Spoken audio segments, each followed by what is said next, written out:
Yun. Hello, hello. Hello, live na tayo. Okay, magandang umaga sa inyo, Pilipinas. Hindi ako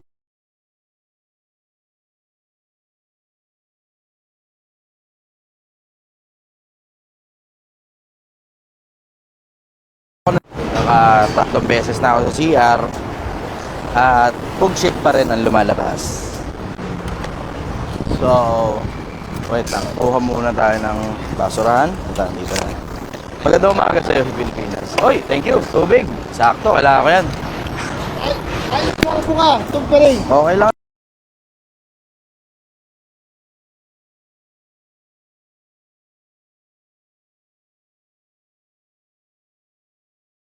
Hindi, bawal ma-absent, bro. Kailangan tayo rin sa trabaho eh. Papayag ka muna. Okay, boss. Pwede. Basag yung boses. Ha? Basag yung boses. Sabi? Pakinggan nga. Ito na naman tayo sa basagang Ito nga ako boses. nakikita ako dyan eh. Hello, hello.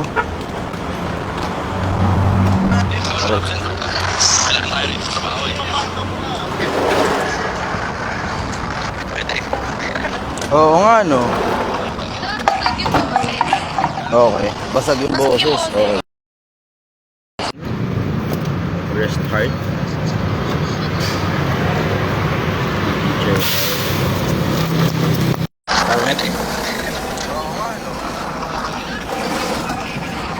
Hello, hello, sound check. Hello, hello, sound check. Hello, hello, sound check.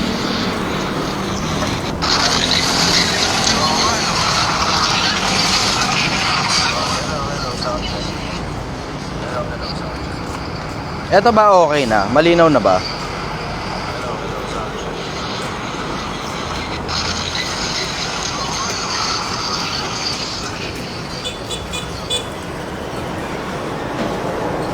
Okay na. Yun. Okay, malinaw na. Okay. Let's go. Sige, malinaw na. O, saan ko naman ngayon nilagay yung pangkat? Ito. Okay, magandang umaga sa inyo, Pilipinas. Ako ay hindi na late sa trabaho today. Pero ako ay na late sa pagla-live dahil ako ay nagtatae today. So, health check. Medyo yung ubo ko lumalambot na ng bahagya. Hindi na masyadong matigas. Medyo masakit pa rin ako yung dibdib ko pero hindi na katulad ng mga nakaraan. So, alam ko, I know I'm getting better. Pero ang problema ko naman ngayon, ako ay nagtatae. So, paki-check nga muna. Sound check muna tayo. Malinaw ba yung mic? Malinaw yung mic. Pa-check nga muna kung malinaw yung mic. Sige, let's go. Check muna kung malinaw yung mic. Goods na. Okay, sige. Ayos na. All set na tayo. Magandang umaga sa inyo, Pilipinas. Pilipinas, gusto ko kayong kausapin sa level na sana maiintindihan. Importante ang pag-iipon. Importanteng meron kang naitabi para sa kinabukasan mo at ng pamilya mo at hindi lahat na lang ng pagkakataon ay nag-aalatsamba ka na sana walang magkasakit, na sana walang maaksidente, na sana lahat ay okay lang. Tapos kapag merong naging problema, kumahog ka ngayon at hugot ang tumbong mo kung saan ka kukuha ng pera. Alam mo, Pilipinas, be wise, maging matalino ka. It's always best na paghandaan mo ang kinabukasan kaysa nag-aalatsamba ka na sana may tumulong sa'yo na kung sino man pagdating ng panahon ng dilubyo. Mas maiging laging meron kang isinimpan. Mas maiging laging kang merong itinabi. Mas maiging laging handa ka. It's best to have something you don't need than need something you don't have. Marami ng mga Pilipino ang iniisang tabi yung konsepto ng pagtatabi. Maraming Pilipino rin ang iniisang tabi yung konsepto na merong mga bagay na palagay mo hindi mo mapapakinabangan na dapat sana nasa iyo na pag kinailangan mo nandyan kesa kailanganin mo tapos wala. Maraming Pilipino nagsasabi hindi mo naman daw madadala sa kabilang buhay yung pera. Totoo naman, hindi mo naman talaga dapat dalhin sa kabilang buhay yung pera. Diba? Hindi naman yun ang purpose diba? Namamali ka ng purpose. Kung iniisip mo hindi mo madadala sa kabilang buhay yung pera, kaya okay lang na lagi tayong walang pera, magtataka ka, bakit kumakain ka pa kung magugutom ka rin naman mamaya? Diba? Bakit binubuksan mo pa yung ilaw sa gabi kung papatayin mo rin naman sa umaga? May mga bagay na may pakinabang on certain times lang. Diba? May mga pakinabang, may mga bagay na may pakinabang sa mga eksaktong pagkakataon lang. Katulad halimbawa ng pera. Palagay mo na, hindi mo kailangan na sobrang daming pera. Pero dun sa panahon na matsambahan mong alat mo, yung nanay mo may cancer, at least maipapagamot mo. Pag yung alat mo na isang araw may sumakit sa tagiliran mo, tapos may kidney stones ka pala, kailangan ka palang operahan, ang magagastos mo 100,000, at least may panggastos ka. So sana nagkakaintindihan tayo ron, Pilipinas. It's best to have something you don't need than need something you don't have.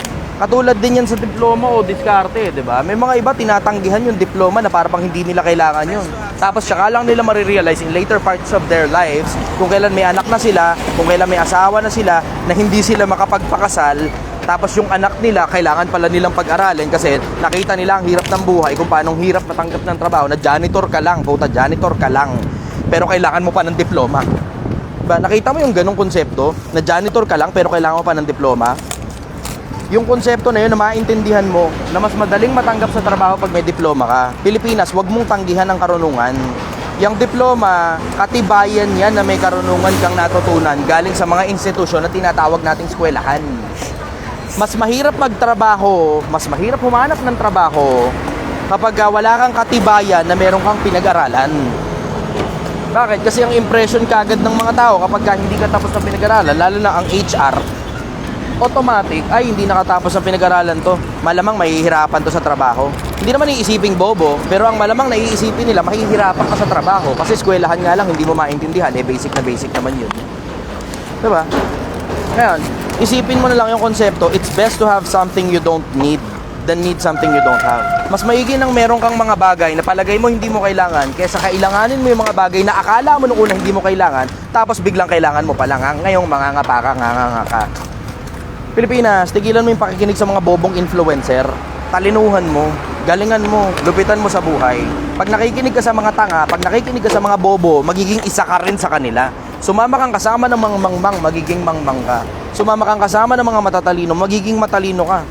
Walang matatalinong tao na habang buhay na lang dumidikit sa mga bobo. Ang mga matatalino, they stick together, dumidikit sila sa mga taong mas matatalino pa sa kanila para matuto. Na oo, every now and then, parang katulad ko, bumababa sa lipunan para makakasama ng mga bobo, para hatakin pataas yung mga bobo.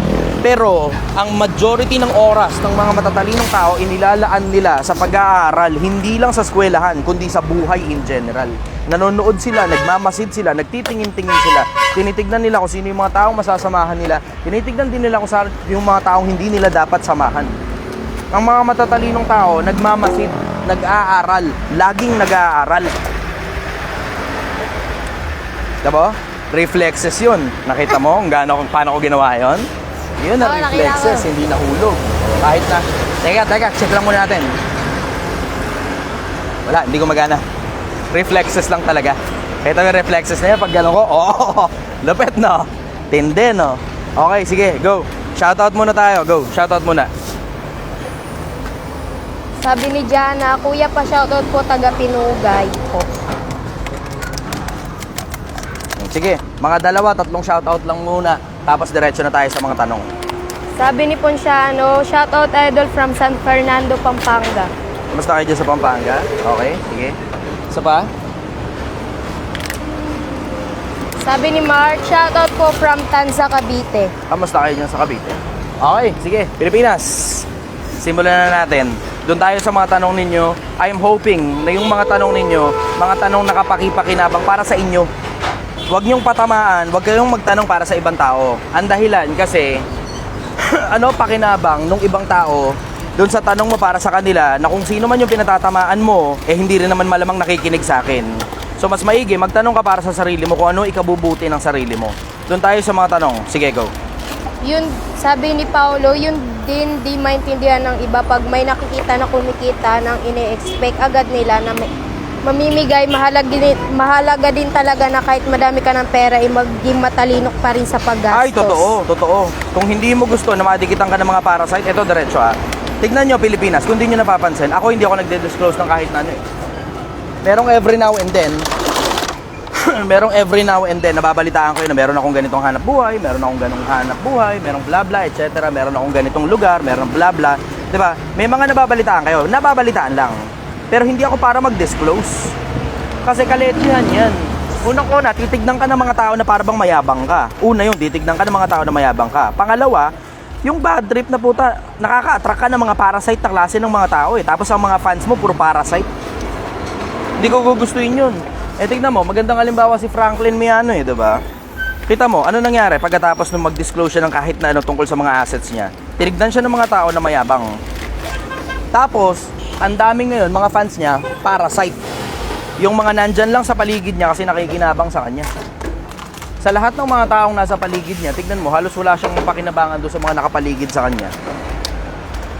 Paano? Kasi, yun ang hirap kapag ka maglalabas ka ng asset mo eh. Nakikita ka ngayon ng mga parasite, ikaw ngayon ang pupuntahan. Gusto nilang makipakinabang sa pinaghirapan mo. Eh si Franklin Miano, matalinong tao yan. Si Franklin Muñaño kung tawagin nila. Timo, kung di ba naman matalinong tao, di ba nakagawa siya ng MSP? May konting problema, may plagiarism, may ganito, may ganyan, may fake ID, etc. bla bla. Pero you have to consider and you have to acknowledge na matalinong tao pa rin siya. Si Alexis oh. Nagtitinda na si Alexis. Nandito na, naglalako na. Ayos. Bili na kayo, Pastor. Hello. Yung update natin ngayon. Okay, bili na kayo. Ay, pakita mo muna yung paninda mo. Ayos. O, pakita ko muna yung paninda ni Alexis. Ano to? Paninda ni nanay ito eh. Yan. Tada! Paninda ng nanay at saka nila Ashley. Kaya tayo dumating sa Pilipinas, kailangan natin yung paubos. Kung mauli man tayo, maabot tayo. May pagkakataon pa paano. Shout out. Sir, 25 stars at J. Ibon. Sir Chester, tanong lang po. Nabasa mo na ba buong Biblia dahil ang galing ng mga payo mo? Gusto kong mabasa yun ng buo. Basahin mo na lang, bumili ka lang. Bili ka Biblia mo, basahin mo ng buo. Chrissy Angeles, good morning, 50 stars. Maraming salamat, Chrissy Angeles. Nag-e-enjoy ako dito kay Chrissy. Siya yung nag-send sa akin noong nakaraan ng ano, bukod sa mga stars, siya yung nag-send sa akin ng ano, anong tawag dito? Yung cellphone holder, monopod. Siya nag-send sa akin. Uy! Ayos! Thank you. Sa akin yan? Wow! Ayos ah. May nag-send ng ano. Chrissy Angeles, thank you, 50 stars. May nag-send ng kung ano man, hindi ko alam kung ano to. Ay, teka, magandang umaga, idol brother. Lemon water energy mo, lagi mula sa amin ni Kagawad Richie. LGI, mula sa amin ni Kagawad Richie. Kamusta ka na Kagawad Richie? Sila yung bumisita sa akin dito noong nakaraan. Oy, may nag-deliver ng McDo. Wow. Oy, thank you. Galing kay Chrissy. Ito na naman tayo, Chrissy ah. Maraming salamat, sister. Oh, may agahan na tayo. Pastor, batch na ako. Oh, sige, brother. Galingan mo. Thank you. May agahan na tayo, brother. Ay, inayos. Happy. Ayos. Thank you, Chrissy Angeles. Maraming salamat. Ang daming burger. O, kuha ka na isa. Pasalamat ka muna kay Chrissy Angeles. Kamida. Dito, lumapit ka. Thank you. Brother, oh. Chrissy Angeles ang pinanggalingan nito. Thank you ka muna. Salamat, brother. Oh, brother, kuha ka na rin isa. Pana isa, go. Already, I hate burger ka pa. Bala ka dyan. Oh, kuha isa. Madumi ang kamay. Okay lang yan, may balot naman yan. Okay. Nay, oh, kuha ka isa. Oo, may balot yan. Thank you po. Sige. Happy. Pakita ko lang sa inyo sila nanay. Gusto mo? Kahit? Hello. Ayan, oh, magkakasama kami dito. Si nanay at saka isa pa si nanay. Happy siya. Brother, kuha ka rin. Oh. Marami to. Thank you. Brother, oh. Agahan. Oh. Agahan. Dali, kuha ka na eh. Kuha isa. Galing kaya na to, Chrissy Angeles. Okay lang yan. Brother, oh. Kuha ka isa. Maligaya. Asa na iba? Takoy. Oh. Kami na. Kuha kayo, dali. Sikwad na lang. Ako na babato dyan. Teka. Dali. Dali. Dali lang. Oh. Ama. Okay. Huwag mo! Puta. Natalsikan ako sa mata ng ihim. Oh. Hihi. Thank you. Salamat. Okay. Dito naman tayo doon sa iba. Okay. Sakto, dalawa. Oh, hindi, tatlo pa pala to. Brother, oh. May nag-sponsor. Burger. Oh, tatlo. Tag-isa na lang kayo. Sakto. Sila yung mga amo ko. Okay lang ako. Dito lang ako. Tatay kasi ako eh. Hindi ako makakain ng kahit na ano ngayon kasi Ay, mo? baka makapag-shit tayo. Delikado. Delikado. Okay. Brother, makikisuyo.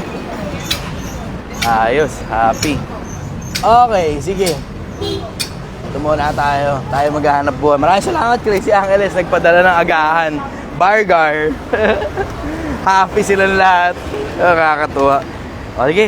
Go, basa ka muna. Sige. Idol, ano Ay, may star, oh. Ayan, oh. Ayan. sabi ni Mark Anthony, Idol, ano yung sa palagay mo yung tatlong bagay na di dapat nawawala sa isang pinuno, mapalalaki or mapababae? Ay, tatlong bagay na maganda yan, ha. Maganda yung tanong na yan, ha. Maganda tanong. Una, palagay ko para sa akin, ha. Tatlong bagay. Una, number 1, karunungan. Karunungan ay pinakapangulong bagay. Sa lahat ng piliin mo unawa. Una yon, una. Pangalawa, umiwas ka sa suhol. Kasi ang sabi ng Biblia, ang suhol bumubulag sa mga matitinong hukom. Iwas ka sa suhol. Iwas ka sa suhol. Mag-iingat ka sa pagtanggap ng mga pera. Pangalawa yon. Kung mataas sa tao ka, mataas sa tao pinag-uusapan natin, ha. Hindi basta leader lang sa kung saan man, parang manager o supervisor lang. Na obvious naman na wala naman talagang masyado bukod sa sweldo nila at saka konting incentive. Mataas sa tao pinag-uusapan natin, ha. Iwas ka sa suhol, pangalawa. Pangatlo, I will say, matinong paghatol. Kasi minsan, may mga pagkakataon, lalo na kapag halimbawa, hukom ka, minsan yung hatol mo nakadepende kung kamag-anak mo ba, o kaibigan mo ba, o kakilala mo ba, tapos nasusuway papunta ron ang justice. Yun yung tatlo ko kung mataas sa tao. Pero kung ordinaryong leader lang, halimbawa, manager sa kumpanya, ganun. Number 1 ko, karunungan pa rin pinakapangulong bagay. Sa lahat ng piliin mo unawa. Pangalawa sa akin, people skills. People skills. Importanteng naiintindihan mo kung paano kumikilos, paano nag-iisip, paano nakikipagtransaksyon, ano gusto ng tao, ano ayaw ng tao, paano mo mapapasunod ang mga tao. Importante sa akin, ang tawag nila people skills. Sa Tagalog, hindi ko alam kung ano diretsong Tagalog nun, pero I will say pakisama. Pag magaling kang makisama as a leader, sure ball, mabilis mong mapapasunod yung mga nasa ilalim mo, yung mga subordinates mo. Pangatlo, before you become a good leader, you need to become a good follower first. Bago ka maging magaling na leader, dapat pinagdaanan mong magaling ka munang follower. Bakit? Kasi nakachamba na ako ng mga magagaling na leader, magaling silang follower. That's one. Pero number 2, nakachamba rin kasi ako ng mga hindi magagaling na leader na dahil lang nakatapos sila ng pinag-aralan, kahit di sila marunong makisama, manager bigla. Diretso manager kagad. Cum laude, ganun, common yan eh. Pag cum laude, kadalasan bisor o manager na kagad ang posisyon eh. Pero, dahil nga wala nga silang masyadong malay sa people skills at book smart sila, sa madalas na pagkakataon, di nila mapasunod mga tao nila eh. So before you become a good leader, you should be a good follower first. Bago ka maging magaling na leader, dapat magaling ka munang follower. Hindi nyo nakikita, Pilipinas, kung paano kayo natututo galing sa akin, and you look up to me as yung iba parang tingin sa akin parang mentor, ganun. Yung iba parang ang tingin sa akin parang matalino tao. Yung iba tingin sa akin parang magaling na leader, 'di ba? Ang daming hats na tinitignan ninyo ako eh. Pero bago ako mapunta sa ganitong posisyon, inuna ko muna, nakabisado ko paano maging magaling na follower first. Ako muna, personal, magaling muna akong follower sa mga nasa ibabaw ko. Tapos, pagkatapos nun, nung mabigyan ako ng mga pagkakataon ng iba't ibang mga tao at iba't ibang mga organisasyon, tsaka ngayon patunayan nila na magaling na leader kasi magaling nga akong follower to start with. Yun ang hindi pinag-uusapan sa lipunan eh. Hindi pinag-uusapan sa lipunan, lahat na lang nag-uusap tungkol sa leader. Lahat nag-uusap tungkol sa leader, pero walang gustong maging magaling na follower. Lahat ang gusto pumapalag sa nasa ibabaw. Eh palagay mo ba magiging magaling kang leader kung pumapalag ka kapag nasa ilalim ka? Akala mo ba mapopromote kang leader dahil lang maboka ka? Dahil lang mabunganga ka? Hindi yan na ikakapromote mo pag magaling kang follower. Pag marunong kang makisama sa nasa ibabaw mo, na yung nasa ibabaw mo walang sakit ng ulo sa'yo at asset ka, tsaka ka palang mapopromote as a leader. Eh hindi ka pa nga magaling na follower eh. Ang dami-dami mo sinasabi, wala ka naman resulta. Diba? Diba mo, katulad no, may isang basher kanina, hindi daw gagana yan. Mala mo, ang putang ina mo, teacher pala yung hindot. Hindi pala gagana, eh bakit hindi mo ipakita kung ano yung gumagana? Diba? Kung hindi pala gumagana itong ginagawa ko, di ikaw ngayon ang magpakita kung ano gumagana. Malay mo, mas effective pala sa'yo yung sinasabi mong gumagana kaysa sa ginagawa ko, diba? E kung mas effective yun sa'yo, di pati ako susunod na rin sa'yo. Titigilan ko tong ginagawa ko para ipakita sa taong bayan kung paano umusad mula sa pagiging wala. Pag mas effective pala yung ginagawa mo kaysa sa akin. Diba? Ako kasi, mas prefer ko, ipapakita ko sa iyo mano-mano. Alam ito ng lahat ng mga tao ko. Yun, thank you brother. Uy, sombrero ko. Salamat. Ay, may saging ako. Oo nga, tatay nga ako. Tatay mo. Uy, salamat. Tapos Gatorade. Yun, palapag na nandito brother. Salamat ng marami. Na-appreciate kita. Thank you. Si brother nagdala sa akin ng Gatorade at saka ano. Kaway ka muna brother, naka-live ako. Shout out sa inyo, Master. Ano, mamaya ako. Okay lang. Walang problema, brother. Relax. Alam to, volunteerism lang ito. No pressure. Relax ka lang, brother. Na-appreciate kong nandito ka ngayon kahit na hindi mo pa oras para pumunta Ano nga, rito. nangihina ako sa kanya. Ano ko madali? Magla-live ka rin? Okay lang. Video ka? Dali lang, may kausap ako. Pilipinas to yun. Nangihina tuloy ako dun. Ngayon, going back to sa pinag-uusapan natin, before you become a good leader, you should be a good follower si first. Ate Nel. Dapat pag-aralan mo muna kung paano maging magaling na follower bago ka maging magaling na leader. Kasi karamihan sa mga tao, nag-aaral ko paano maging magaling na leader, pero walang gusto magaling na follower. Kung gusto mong tignan ka ng mga tao as a magaling na leader, kailangan magaling ka munang follower. Bakit? Simple ang konsepto eh. Pag pin-promote ka sa ibabaw at ikaw na ngayon ang leader, ang ituturo mo na lang sa kanila, simple, kung paano sumunod katulad ng ginagawa mo dati. That's more than half of the job pag magaling kang follower. Halos lampas kalahati na yun ang trabaho as a leader kasi ang gagawin mo na lang, ituturo mo na lang sa mga nasa ilalim mo kung ano ginagawa mo nung ikaw pa yung follower. So yun muna ang sagot ko ron mga kababayan. I hope na intindihan ninyo yung konsepto na bago ka maging magaling na leader, dapat una munang maging magaling kang follower. So sa mga followers ko, katulad ni Chrissy, maraming salamat, na appreciate kita sister. Yung mga followers ko, stay loyal to me. Marami kayong matututunan sa akin. Promise ko yan sa inyo. Alam ko eksakto kung ano gagawin sa loyalty ninyo sa akin. Hindi katulad ng loyalty na ibinibigay mo sa jowa mo, sa asawa mo, sa kung sino man, na puta, tinatarantado ka lang. Hindi. Ito, alam ko eksakto kung ano gagawin ko sa loyalty na ibibigay mo sa akin, Pilipinas. Malayo ang mararating natin ng magkakasama. If you stay loyal to me, kaysa dun sa mga ibang influencer na nagpo-promote ng sugal, promise ko sa'yo, malayo ang mararating natin ng magkakasama, Pilipinas. Pangako ko sa'yo yan. Sige. Questions? Hindi mo madadaan sa ano, pagka nagsasalita ka, kahit anong sabihin mo naririnig ng mic. Hello brother, kaway ka muna. Pinapanood ko pa kayo. Ayos ah. Tumakbo ka pa talaga dito. Mamuhay ka na muna sa live. Estudyante ko na nag-comment. Estudyante mo? Ayos ah. Oo, isa no. Anthony po. Anthony, kamusta? Okay naman po. Estudyante ko sa Nato na. Ayos ah. Mabisa. Okay, sige, doon tayo sa mga tanong. Go. Sabi ni Andy, hello Sige lang. idol. Okay, go. Basahin mo nga pa nag-picture. Basahin mo lang. Good morning. Ask ko lang po yung pagiging introvert person po ba ay isang Diyan ka muna, tambay ka muna. zone sa buhay? Ano yung pandadulo? Pagiging introvert ay? Person po ba ay isang comfort zone sa buhay? I will say, partly yes. There's some truth to that, na comfort zone yan. Partly no. Kasi ikaw din mismo, hindi mo rin gustong maging introvert eh. Kaya mo tinatanong sa akin yan kasi mas malamang hindi mo gusto maging introvert. Hindi yan by choice eh. Kumbaga, you were just forced of circumstances na tawagin yung sarili mong introvert kasi hindi ka masyadong magaling makipag-socialize sa mga tao.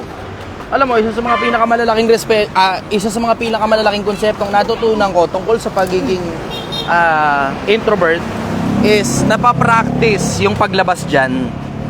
Kasi ano yan eh, kumbaga it's a place that you are in when you're inside your head. Yung pagiging introvert, gusto mo mag-isa ka lang, gusto mo relax lang, gusto mo happy lang, gusto sa loob ka lang ng ulo mo, ayaw mo nakikipag-usap sa mga tao. Tapos ito worse, kaya ayaw mo nakikipag-usap sa mga tao kasi hindi ka magaling sa pakikipag-usap sa mga tao. And that's something that you practice on. Anything that you want to be good at, you can be. Kung gusto mo maging magaling na player ng basketball, pwede ka mag-practice pa ulit-ulit. You have to consider genetics as well, na kung hindi ka masyadong matangkad, alam mo na hindi ka papasok talaga sa NBA o sa PBA. Pero, magiging at least kahit paano competent ka na pag nagkaroon ng liga sa inyo, kahit paano nakakapalag-palag ka sa liga. Diba? Ganon din naman sa pagdating sa pagsasalita. Kung ang interest mo, maging magaling sa pagsasalita at communication sa mga tao, makakapag-practice ka ng communication anytime, anywhere, basta may kakausapin kang mga tao. Pero, kailangan mo munang unang-una, lakasan muna yung loob mo, and you need to want to hone yourself into being somebody that you really want in life. Kailangan mong hulmahin yung sarili mo papunta sa isang bersyon ng sarili mo na gustong-gusto mo talaga. Yun ang sikreto. Kung gusto mo matanggal yung pagiging introvert mo, kailangan mo talagang makipag-usap sa mga tao, and you need to want to talk to people and to hone your skill in communicating with people. So yun ang sagot ko ron. Next question.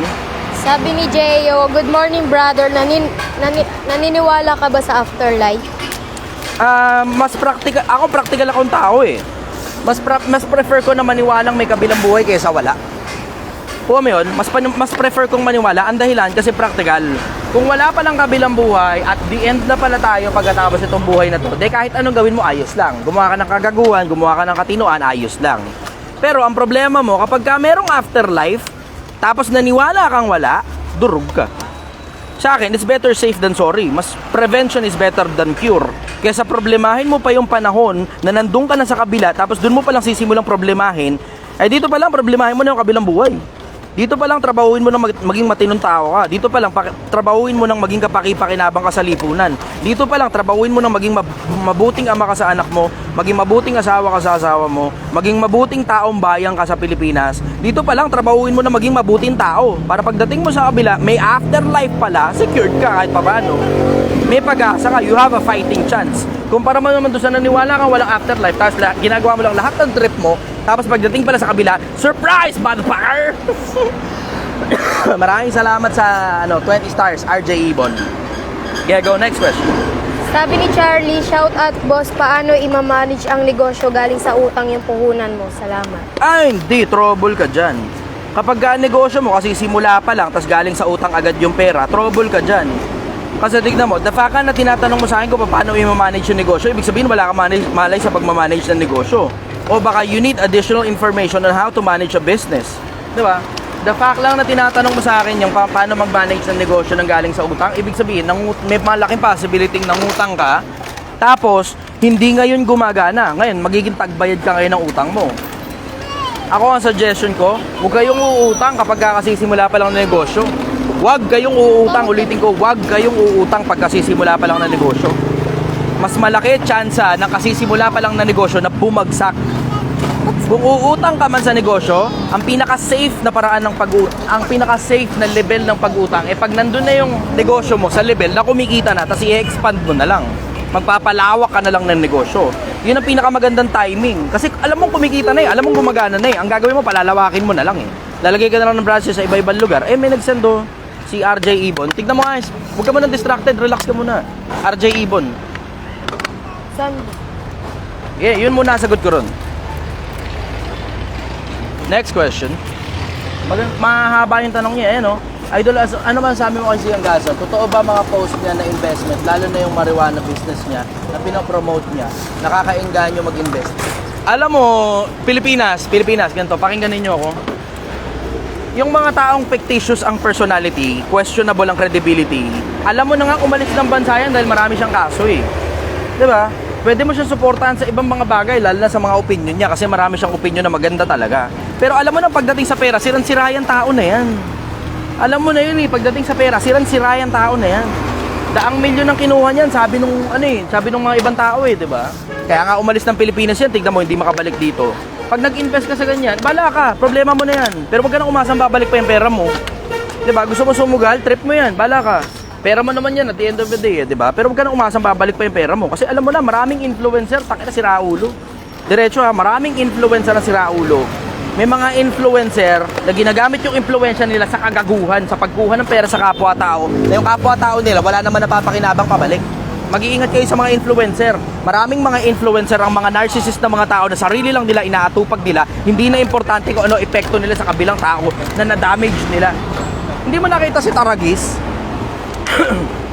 Yung panlulokong ginawa niya, 100,000 nakuha nila ron Isang stunt lang, isang marketing stunt, 100,000. Ngayon nakikinabang pa rin siya sa parehas na marketing stunt na ginawa niya noon para sumigat yung negosyo niya. Ako sa akin, tangina, brother, sister, Pilipinas, matuto ka. Pag alam mo si Raulo yung negosyante, huwag mo naman suportahan na.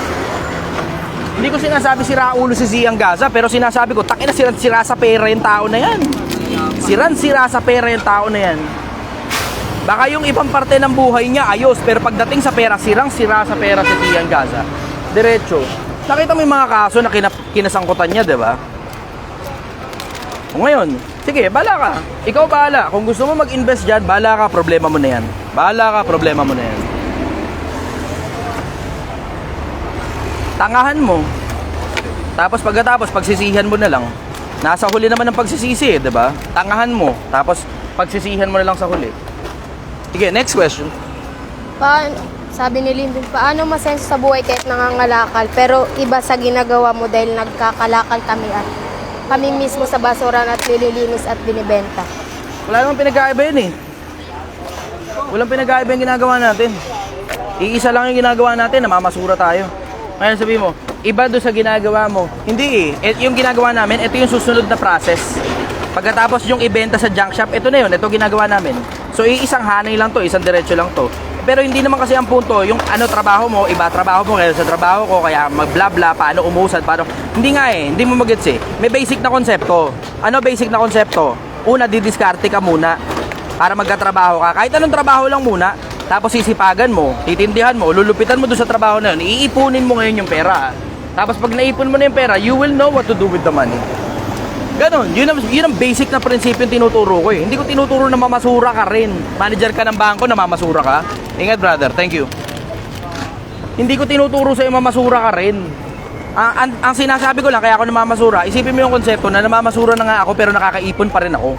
Kung tinitignan mo ng bababang trabaho yung pamamasura, nakakaipon nga ako Diba?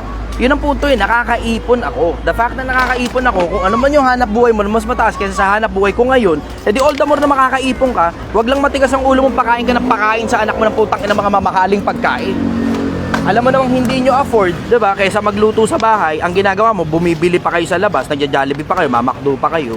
Alam mo na nga hindi mo kaya, tapos mangungutang ka ngayon pagdating ng bago dumating ang sahuran, pecha di peligro, kasi napuno na ng Judith yung ano mo. O yun ang muna sagot ko ron. Hindi ang punto dyan, mamasura ka rin. Ang punto dyan, mag-ipon ka. Yun ang punto ko. Ang punto ko, mag-ipon ka. Para sa sarili mo rin kinabukasan. Paano umusad sa buhay? Hindi tayo parehas ng trabaho. Hindi nga hindi mo nagigets Ang punto, hindi sa parehas tayo pumarehas ka sa akin ng trabaho para makaipon ka. Hindi yun ang punto. Hindi mo kailangan pumarehas sa akin para makaipon ka. Ang punto, dumiskarte ka, sipagan mo, tindihan mo, wag kang tamad, wag kang bobo, wag kang tanga, ipunin mo yung pera. Yun ang simpleng konsepto. Ipunin mo yung pera. Sige, next question. Wala na mga comment. Nawawala. Ano wala? Nasira yata yung page mo.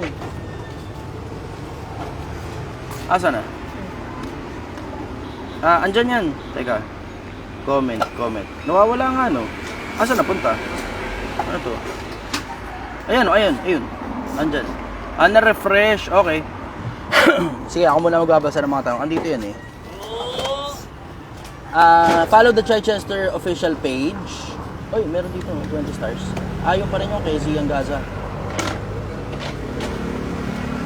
And be updated po. Scroll down po kayo sa page niya at mapanood niyo po yung May 1 na video niya. Oh, salamat. Bakit ka nangangalakal? Ayun, yung tanong, bakit ka nangangalakal? Para ipakita ko sa inyo Pilipinas kung paano umusad mula sa pagiging wala. Ako na nga mismo bumaba rito eh. Pinapakita ko sa inyo mano-mano kung paano umusad. Paano mag-ipon, paano mag-asikaso ng finances, paano hindi ka tamad, paano kahit may sakit ka, nagtatrabaho ka pa rin. Ngayon nagtatai ako, may ubo rin ako, pero nagtatrabaho pa rin ako. Kasi kaysa na may ihilata ako sa bahay, yung ubo naman, hindi naman kailangan ihilata yan eh, diba? Kailangan mong matulog. Pero hindi mo kailangan humilata maghapon na walang ginagawa, cellphone lang dahil lang may ubo ka. Ganon din naman yung pagtata eh, diba? Kung hindi rin lang naman magko-commute ka ng masyadong mahaba at andyan lang naman sa kabilang kanto yung trabaho nyo, katulad nito, hindi mo naman kailangan humilata maghapon kapag nagtatay ka, hindi doon ka na mag-CR mismo sa trabaho mo. Diba? Pero yung iba kasi, konting lang maramdaman lang kung ano may maramdaman nilang kuyumag sa katawan nila, absent muna ako. Ay, umulan, absent muna ako. Ay, umaraw, absent muna ako. Sabihin ko na lang, busy ako, pero totoo, tinatamad lang talaga ako. Mag-scroll lang ako sa Facebook. Sige, go. Questions. Sabi ni Jan, brother, ano masasabi mo sa mga LGBTQ na gusto din mag-CR sa pambabae? At yung mga bading sinasabi, wag mo pagsilbihan BF mo kasi GF ka pa lang. Ulit-ulit. Dalawa kasi tanong eh. Dalawa tanong.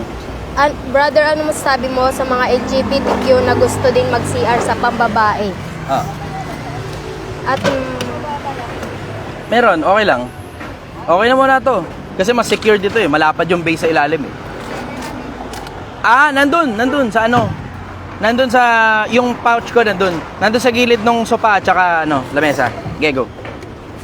ano masasabi mo sa mga LGBTQ na gusto din mag-CR sa pambabae? Hindi ko, totoo diretso hindi ko alam bakit gusto nyo mag-CR sa CR ng pambabae. Ako personal komportable naman ako pag may bakla sa paligid ko. Although hindi lahat parehas ko, 'di ba? Obvious naman hindi lahat parehas ko. Pero tanggap ng mga lalaki 'yun, na lalaki rin ng mga bakla. Pusong babae nga lang, tanggap ng mga lalaki 'yun, na lalaki din ng bakla. Pero ito problema, hindi kasi komportable yung mga babae. Kasi tignan mo, ang lalaki, pagka halimbawa may baklang nag-CR sa CR ng lalaki, kung halimbawa yung bakla mambastos dun sa lalaki, kayang idepensa ng lalaki yung sarili niya. O kung yung lalaki naman mambastos sa bakla, dahil lalaki rin yung bakla, kaya rin yung bakla idepensa yung sarili niya. Diba? Pero pag yung babae uncomfortable dun sa CR ng bakla, sa CR ng mga babae, mismo babae na nga mismo uncomfortable kasi ang weirdo kaya nung pakiramdam na merong naiintindihan ko yung konsepto ng mga babae ron na bakit kami yung kailangan mag-suffer ng consequence. So gets ko yung konsepto na yun. Sa akin, kung may PWD, doon ka na lang mag-CR kung hindi ka komportableng mag-CR sa CR ng mga ng mga lalaki. 'Di ba? Kaysa naman 'di ba? You have to consider 'di ba? Merong mga babae kasi uncomfortable na mag-CR ka sa CR ng mga sa CR ng mga babae. Uncomfortable. Bakit? Kasi may mga ibang bakla mukha talagang lalaki. Kung ngayon magagalit kayo sa akin, diretso lang tayo. Totohanan lang tayo. Ako, diretso. May mga pagkakataon, pag halimbawa, hindi naman kasi issue yung, sasabihin, bakit PWD ba mga bakla? Hindi mo nagigets yung punto Diba? Bakit pagsisiyarin sa CR ng PWD, hindi mo nagigets yung punto? Ako nga nagsisiyar sa CR ng PWD, wala namang problema Diba? Pag puno yung CR, nagsisiyar ako sa CR ng PWD. So ngayon, kung halimbawa ayaw mo mag-CR sa CR ng lalaki, ayaw mo rin mag-CR sa CR ng lalaki, ng babae, meron nasa gitna nun. Diba? Ako diretso, mas nagsisiyar pa ako sa CR ng PWD. Maluwang yun May bidet pa. Ayun. Yun ang suggestion ko. Suggestion yan. Hindi yan advice Suggestion yan. And this is me being a regular human being. Kung gusto mo ko i-bash, bahala ka. Ito opinion ko tungkol dyan. Ito opinion ko tungkol dyan. Kung ako magiging bakla, magsi-CR pa rin ako sa CR ng mga lalaki. Ganon kasimple yun. Bakit? Kasi may titi pa rin naman ako Diba? Ano ibig ko sabihin? Yung punto yung konsepto na may patotoy ka. Tapos kapag walang cubicle na available, pwede kang mag-CR dun sa urinal. Ang babae hindi naman pwede mag-CR sa CR hindi naman pwedeng umihi sa urinal Paano iihi yun doon? Batalikod gano'n. Diba? O tawa ka ngayon. Alam mo, simple ang konsepto sa akin Magrespetuhan na lang tayo bilang mga tao. Ganun lang yun. Diba? Magrespetuhan na lang tayo bilang mga tao. Sige brother, salamat. Thank you. Shoutout gago. Pasardas po, Anthony Padilla po. Okay, sige, Anthony. Thank you brother, salamat. Ingat ka Gusto ko siyang kamayan, kaso ang dumi ng kamay ko. Ako na yun nahiya eh. Andun yun. Dun sa pouch. Na ano, dun sa parang bag. Ah, ito, nandito.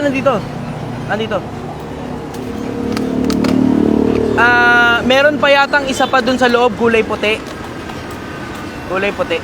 Baka nandun.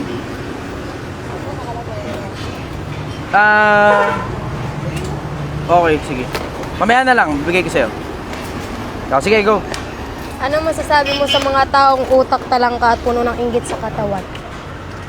Hindi na para dun sa mga taong utak talangka at puno ng inggit sa katawan. Para sa'yo na lang na nagtatanong. Ano pakinabang kasi sa'yo, napatamaan ko yung mga talangkang tinutukoy mo, hindi naman nakikinig sa akin yun.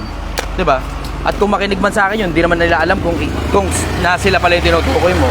Eto pakinabang sa'yo. Ang tanong ko sa'yo, bakit ka kasi nakikinig sa kanila? Yan ang tanong ko sa'yo, ba't ka kasi nakikinig sa kanila? Alam mo nang talangka, 'di ba? Alam mo nang utak toge, pinakikinggan mo pa. May diferensya rin sa'yo eh. Ang sabi sa Biblia, mag-ingat kasi yung pakinig. Baka yung marinig na sinusumpa ka ng iyong kapatid. Hindi lahat ng bagay kailangan mo pang bigyan ng atensyon. Hindi lahat ng bagay kailangan bigyan mo pa ng oras. Huwag mo na pakinggan yan. Unahin mo yung resulta mo. Naiintindihan ko nakakainis yun. Nakakaintindihan ko nakakabuisit yun. Pero unahin mo yung resulta mo. Yung resulta, pag masyadong mataas na tao ka na, yung mga lenta na yan at saka mga talangka na yan, hindi ka na makikita niyan kasi masyado ka ng mataas. Hindi ka na nila kayang tingalain.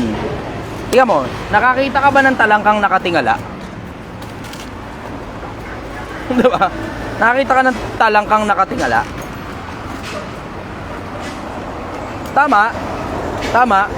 No? Nakakita ka na ng talangkang nakatingala?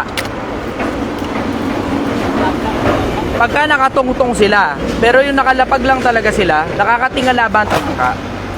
Hindi. Kaya lang gumanon lang ng kapiraso, ukang lang ng konti. Yun na yung pinakatingala nila. Pero hindi katulad ng tao na 180 degree, kaya mong tumingala. Pag masyado nang mataas yung narating mo, tignan mo, hindi ka napapansinin ng mga talangka. Yun ang sagot ko ron. Next question. Sir Chichester, tanong lang ko lang po, naniniwala ka po na lahat ng bagay may katapusan? Oo, lahat. Lahat ng bagay na nakikita ay may hangganan. Ang mga bagay na hindi nakikita ay walang hanggan. Ang mga bagay na nakikita ay may hangganan. Doon sa mga bagay na nakikita, may hanggan lahat yan. Sa mga bagay na hindi nakikita, yun may possibility ng walang hanggan. Sige, next question. Paano ibabalanse ang wants and needs? Unahin mo muna yung needs mo. Yung wants, pwede mo namang ipag-later part na yan eh, diba? Pasyal kayo ng pamilya. Pag marami lang ipon, pwede nyo i-ano yan eh. Pwede nyo i-teka-teka yan eh. Walang proper balance dyan. Walang official na balance dyan. Sigurado ako ron. Sureball ako ron. Walang official na balance sa wants at saka needs. Wala kang mababasa kahit na anong official na balance dyan na para bang batas ng tao na dapat ganito dapat yung wants mo, ganito din dapat yung needs mo. Wala kang mababasang ganun. Pero ang sigurado ko dyan, pag inuuna mo muna yung needs mo, yun munang needs, pwede mong ipateka-teka na yung wants mo. Pwede mo nang ipateka-teka yung wants. Sige, next question. Nawawala yung comment. Ha? Nawala. Ayan o.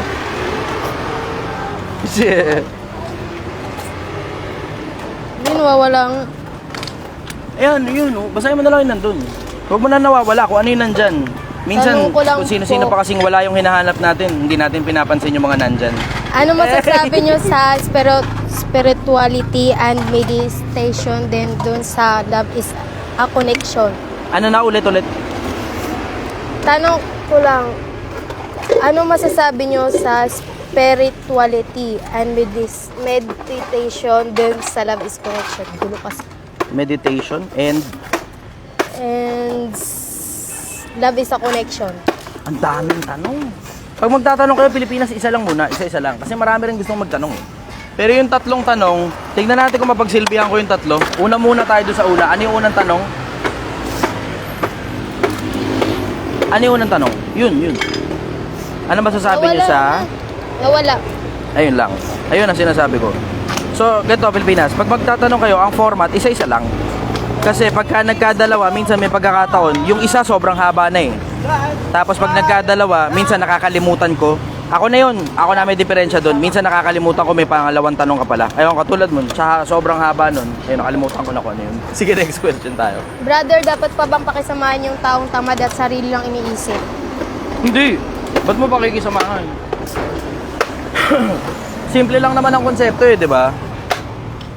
Ang konsepto, sorry, hindi mo kukonsintihin, pero pakikisamahan. Hindi mo kukonsintihin, pero pakikisamahan. Ano ibig sabihin ng pakisama? Hi, hello. Hi, hello. Pero hindi ibig sabihin nun, na pag nangihingi sa'yo ng pera, bibigyan mo. Huwag mo lang bastusin. Hanggang doon lang yung pakisama na pwede mong ibigay. Huwag mo lang siyang bastusin. Hanggang doon yung pakisama na pwede mo ibigay. Tapos, kung ano man yung iba pang hinihingi niya sa'yo, hindi mo pwede ibigay yun. Bakit? Kasi makukonsinti ka na lang eh. Sa Biblia nga, wala respeto na tatanggap ang mga tamad na tao eh. Wala respeto na tatanggap dyan, kahit pagkain, di sila pwedeng kumain eh.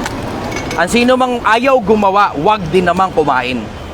Sa Biblia, yung mga tamad, walang respetong natatanggap yan. Ni pagkain, hindi sila pwedeng kumain. Mga taong tamad, kahit pagkain, wala silang karapatang kumain.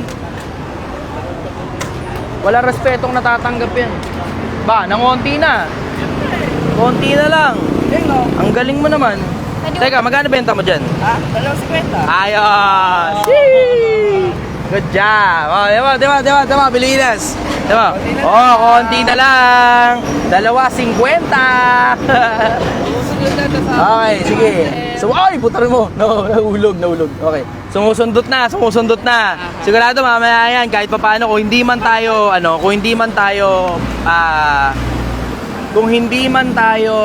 tumubo, kung hindi man tayo tumubo, at least break even. Malapit na kasi nakita ko, nagkwenta ako, yung nakaraan, 80 pesos lang pala eh. Well, hindi kasama rin pampasweldo ni nanay. Kasi kung kasama yung pampasweldo ni nanay, almost 500 pesos din ang lugi eh. Diba? So, 2 araw pa lang. Eh, halos malapit na ma-break even eh. O yan, ngayon, na-adjust na natin ang kapiraso. Na-adjust na. Paunti-unti, pachi-pachi, gapi-gapirot, unti-unti, umuusad na tayo. Umuusad na. Kaya nga pa yung sabi nyo, kung gusto nyo ng masarap, kailangan yung paghirapan. Kung gusto mo masarap, kailangan mo ng paghirapan. Okay, questions, go. Yun na naman, sir. Sige, brother, galingan mo. Paubos mo na, tapos balik ka agad doon, tapos benta mo ulit iba. Go. Sabi ni Mark Angelo, Boss, si Chester, nasa network industry ako. Ano ang may advice mo sa akin? Ito hindi ko may advice. Ito sasuggest ko sa'yo. Nasa networking ka, kunin mo yung training dyan. Pero wag mong gagayahin yung katulad ng ginagawa nilang panluloko ng kapwa. Kasi ang dami nila dyan sa networking, manluloko ng kapwa eh. Kasi sa networking, kailangan mo magpanggap na mayaman kahit hindi naman talaga. Tatayo-tayo ka ron sa kotse na kung kanino mang kotse yon, hindi naman sa'yo. Tapos, papapicture ka, papanggap kang sa'yo yung kotse na yon, kahit ang totoo, nakatira ka sa squatters area, natangin na ni parking lot nga, wala. Papanggap ka sobrang dami mong pera, kahit ang totoo, tangina, ni pamasahe nga, hirap na hirap ka. Papanggap ka kung ano-ano na hindi naman ikaw, tapos pag na-expose ka, kakatakot-takot ngayon ang kahihiyan mo. Alam mo, ang kunin nyo dyan yung training. Kung paano magbenta, maganda yon, ayos. Kung paano makisama, maganda yon, ayos. Pero yung mga panluloko nila ng kapwa, iwasan ninyo. Ingatan nyo sarili nyo dyan sa networking. Napakaraming manluloko ng kapwa dyan. Diretsahan, napakaraming manluloko ng kapwa dyan. Yung mga upline ninyo, nakakala nyo sa kanila yung sports car, madalas dyan, hindi sa kanila, ini-issue lang ng management yan. Pinapahiram sa kanila yung mga sasakyan na yun hanggang hindi pa sila nagre-resign. Tapos pag nagising sila sa katotohanan, yung mga kotse nila, wala na. Kasi isosoli nila sa management yung pag umalis sila dyan. Ang kumikita dyan sa networking, diretsahan, ang kumikita dyan, yung supplier, hindi mga networker. When I say kumikita, ang ibig ko sabihin, bultuhang kita, bultuhang pera, na totoong yumayaman, ang yumayaman dyan supplier, hindi networker. Sige, next question. Sabi ni Jeffrey, idol normal pa rin ba magselos ang babae sa senior citizen at sa minor de edad? Wala namang age yan eh. Yung pagsiselos, wala namang age yan eh. Baka nalilito ka lang kung ano ibig sabihin ng selos. Diba? Kasi tignan mo, kahit kabataan nagseselos eh. Ano ibig sabihin? Pag halimbawa, panganay, nagkaroon ng pangalawang anak. Syempre, paborito na ngayon yung bunso. O edi ngayon, nagseselos ngayon yung panganay. Diba? Ganun yun eh. Pag may paboritong anak sa pamilya, tapos hindi ikaw yung paboritong anak din, nagseselos ka ngayon.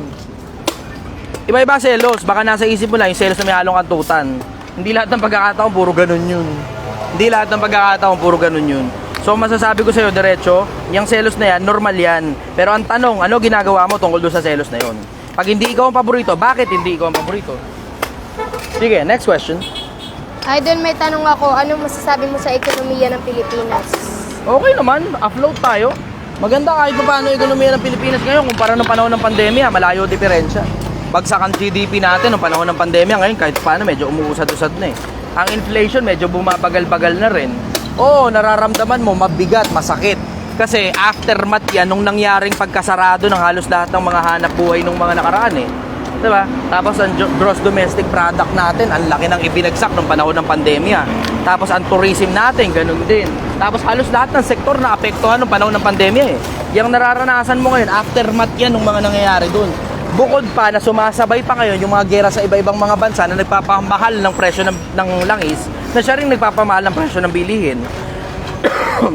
So, I will say, considering the fact na nanggaling tayo sa pandemya plus may gera sa iba-ibang mga bansa kung saan tayo kumukuha ng langis, I think we're doing good. I think we're doing good. We're doing okay. Kumpara mo naman sa Venezuela, diba? Kumpara mo naman sa ibang mga bansa na namomroblema ngayon sa bansa nila. May mga ibang bansa nga natutunaw na eh. Nakikita mo yung diba? Yung labanan ng Israel at saka Palestine. Isa dyan matutunaw doon sa dalawang bansa. Nakikita nyo yung laban ng Russia at saka ng Ukraine. Kumpara mo naman sa Ukraine, di ba? Mas okay naman tayo. So sige, next question. Brother, ano masasabi mo sa idea na kung ano ang gusto ng isang lalaki ay ayaw makita sa kanyang partner? Ano na? Ano masasabi mo sa ideya na kung ano ang gusto ng isang lalaki ay ayaw makita sa kanyang partner? Hindi ko gets yun. Ako rin, hindi ko rin gets. Hindi ko gets yun, brother. Walang ganong idea ang nag-e-exist. Baka ikaw lang ang nakaisip nun. Ito, next question. Kung ano gustong makita ng lalaki, ayaw niya makita sa partner niya. Hindi, gusto nga ng lalaki sexy. Siyempre, gusto mo rin makita sa partner mo, sexy partner mo. Diba? Hindi ko gets yun. Gusto mo makita sa iba, mabango sila. Gusto mo rin makita sa asawa mo yun, na naglilinis ng katawan ng asawa mo. Hindi ko gets yun eh. Hindi ko gets. Hindi ko alam kung saan nanggagaling yung konsepto na naisip mo na. Baka ikaw lang nakaisip nun. Sige, next question. Anong masasabi mo, brother, sa isang bading na vlogger na huwag daw pagsilbihan ng isang babae ang lalaki na hindi pa sila kasal? Yung kay Tito Mars. Oo, narinig ko yun. Sa akin, yung generalization ang may diferensya eh. Yung generalization ang may diferensya. Kasi wag daw pagsilbihan, hindi pa kasal. Kailan pa magpa-practice ngayon ng pagsisilbi yung babae? Kapag kakasal na, tapos hindi pala marunong. Tapos ayaw pala. Diba? Naintindihan mo yung konsepto na baka ayaw nung babaeng pagsilbihan yung lalaki, tapos nagpapanggap lang na hindi pa sila kasal kaya hindi pa nagsisimula magsilbi yung babae. Nagets mo yung ganong konsepto? So akin, that's a good point. Strong point nga actually yung sinabi ni Tito Mars eh. Strong point yun sinabi ni Tito Mars. Kasi may mga babae talagang nagsisilbi sa mga lalaki na akala mo asawa na yung lalaki. Pero hindi pa naman talaga sila kasal. Merong mga ganun eh. Tapos pagka niloko ka, ngaw-ngaw ka ngayon, paano? Binigay mo na lahat, umpisa pa lang eh. Diba? Pati pagsisilbi mo, binigay mo na lahat. O tignan mo, ano pa ngayon ang dahilan para pakasalan ka niyan? Wala ka ng selling point. Diba? Wala ka ng unique selling proposition. Wala na. Bakit? Kasi nakuha niya na lahat eh. Diba? Pati yung pagsisilbi mo, nakuha na rin niya. Diba? Lahat na lang. Binigay mo na sa kanya. Tapos sasabihin mo, binigay ko naman lahat. Tangina ka, magtira ka naman para sa sarili mo, diba? May strong point dun sa akin si Tito Mars ha. Pero hindi lahat ng pagkakataon applicable yun. Yung generalization ang problema palagay ko kay Tito Mars. Yung generalization ang problema. Pero other than generalization, he has an outstanding point. You have to consider, meron talaga siyang malaking punto. Tingnan mo, tanong mo na lang yung sarili mo. Ito, katulad ito, babae ka, diba? Siyempre, nagdiba ako sa'yo kasi babae yung nakikita ko, diba? Maliban na lang siguro kung aaminin mong tibo ka. Hindi naman siguro. Diba? Nanguhula lang ako. Okay. So ngayon, isipin mo yung konsepto ha. Halimbawa, katulad sa'yo. Lalaki ba, pagsisilbihan mo ng buong buo? Hindi pa naman kayo magka-live-in? Diba? Kita mo itsura mo ngayon. Yun na rin yung itsura. Yun na rin yung sinasabi ko. May strong point si Tito Mars doon ha. Na kung hindi ka rin lang naman, hindi pa rin lang naman kayo kasal, bakit? Questionable yun. Diba? Bakit? You have to ask yourself as well. Magtanong ka rin sa sarili mo, Pilipinas. May problema doon sa generalization kasi hindi lahat ng pagkakataon applicable yun. Pero hindi rin naman lahat ng pagkakataon hindi applicable yung sinabi ni Tito Mars. Yun ang masasabi ko ron. Hindi lahat ng panahon applicable yung sinabi niya, pero hindi rin naman lahat ng pagkakataon hindi applicable yung sinabi niya. Yun ang sagot ko ron. Oh, may nagsend ng 10 stars. Oh, RJ yan. Thank you, brother. Maraming salamat. Sensible ba, mga kababayan? Sensible ba? May natututunan ba kayo? Naiintindihan nyo ba yung pinupunto ko?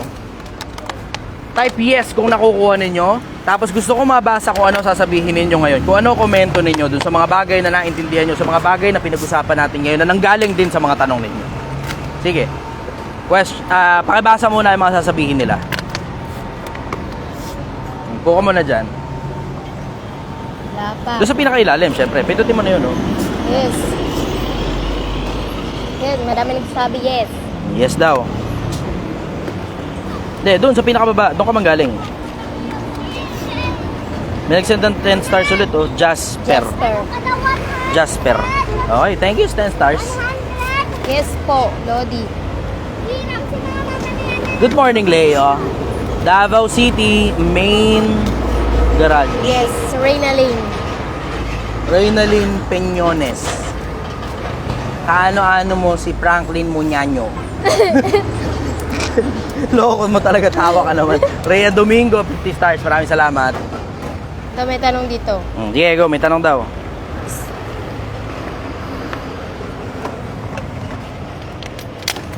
Wala na, wala.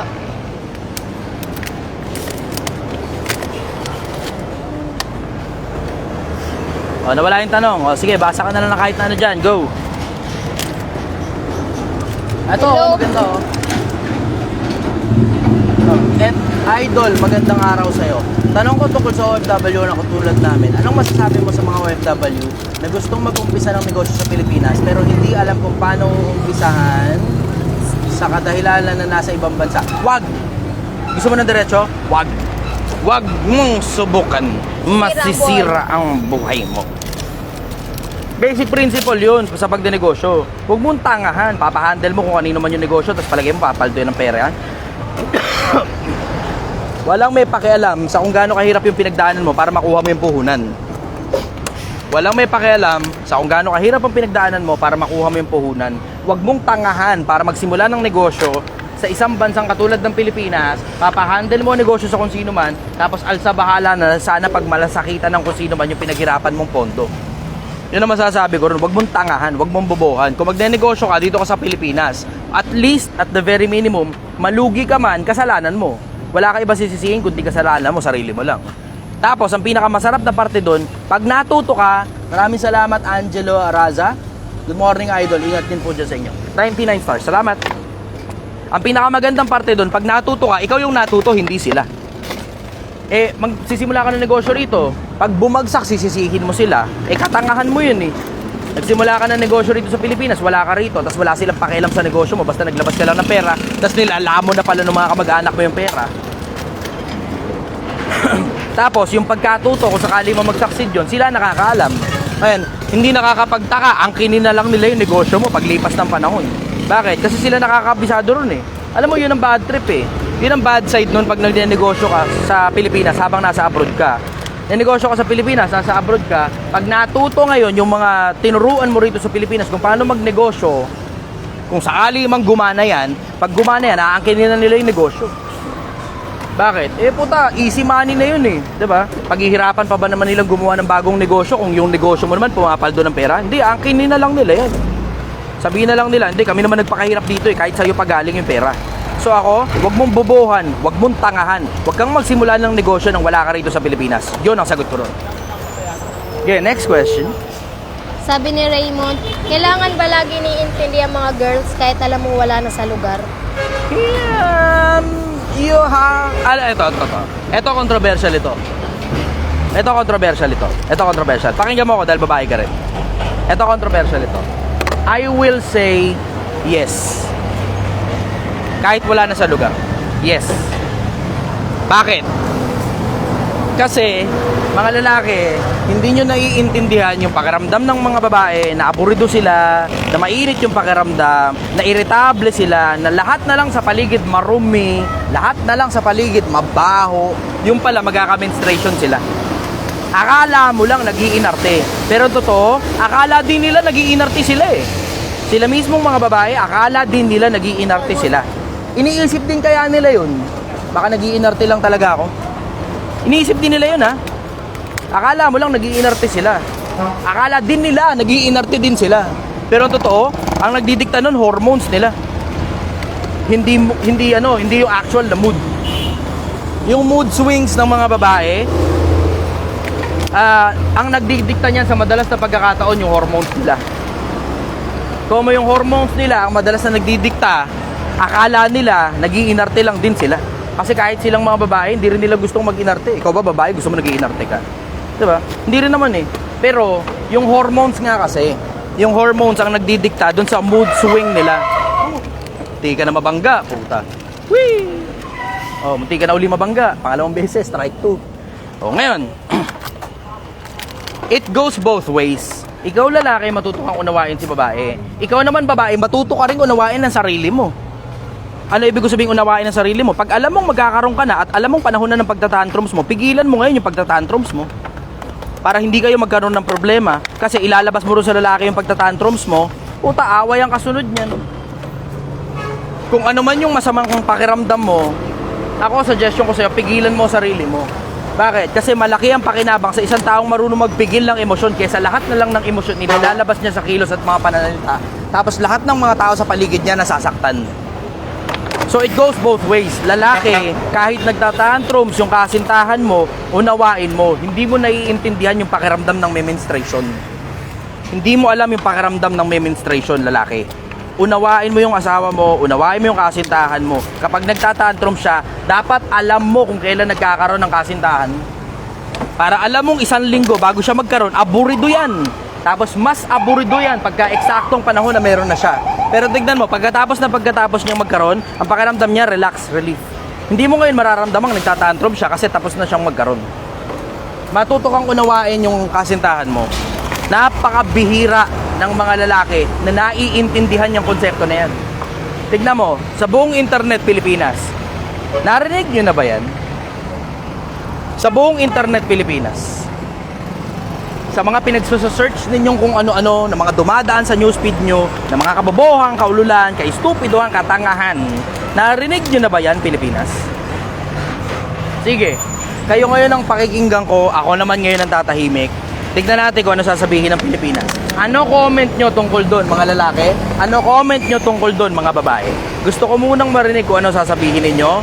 Sige, I will give an average of, I will say 2 minutes para basahin natin yung mga comments nila. Yan ba naintindihan ninyo na ang mga babae pag nagtatantrums dapat talagang unawain mo? At ikaw naman babae, pag magtatantrums ka na dahil magkakaroon ka na, matuto kang kontrolin yung sarili mo. Yan ba narinig nyo na kahit kaninong influencer? Sige, pakinggan natin ngayon kung ano sasabihin nila. Pakibasa.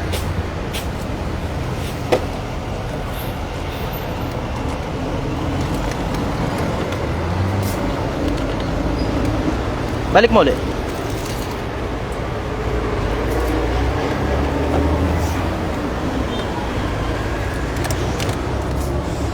Inaantay ko yung comment nyo, Pilipinas.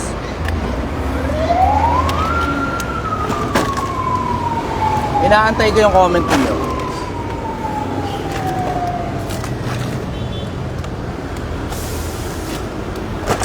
Very meaty ka, idol. Lahat ng topic mo, super meaty.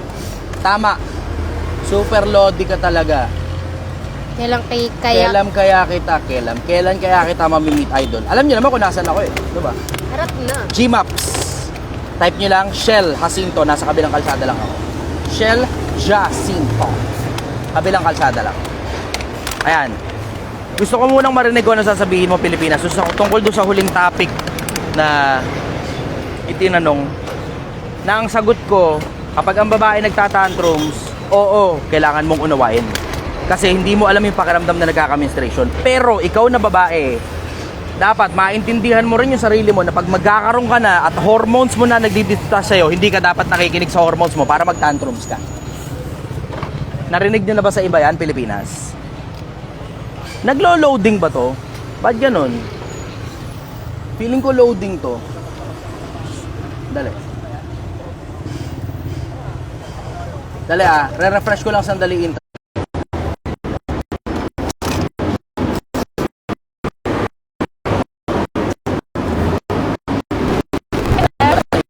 Yan, okay, sunod na. So, first time makakarinig ko. At ako pong isipin na ipaliwanag mo lahat yung mga matagal ko nang gustong ipaliwanag, yung pakiramdam na yan, pero ikaw lang talaga ang ikaw lang talaga na ipaliwanag mo po ng maliwanag, ang galing talaga. Yun, reaction galing kay Real Domingo.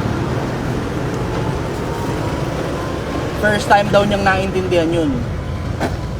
Okay. Reconnecting tayo. Totoo yan, kahit kami, hindi namin gusto yung nararamdaman namin. Ipinapaliwanag ko yan sa partner ko.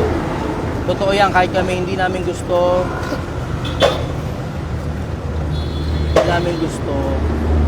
Grabe, super galing idol, sabi ni Hana. Marisa, totoo yan, kahit kami hindi namin gusto nararamdaman namin. Pinapaliwanag ko yan sa partner ko. Slow connection daw tayo, slow internet connection. Okay, so ngayon naiintindihan nyo na Pilipinas. Nagigets nyo na ngayon. Sana nakuha nyo yun, sana naiintindihan nyo yun.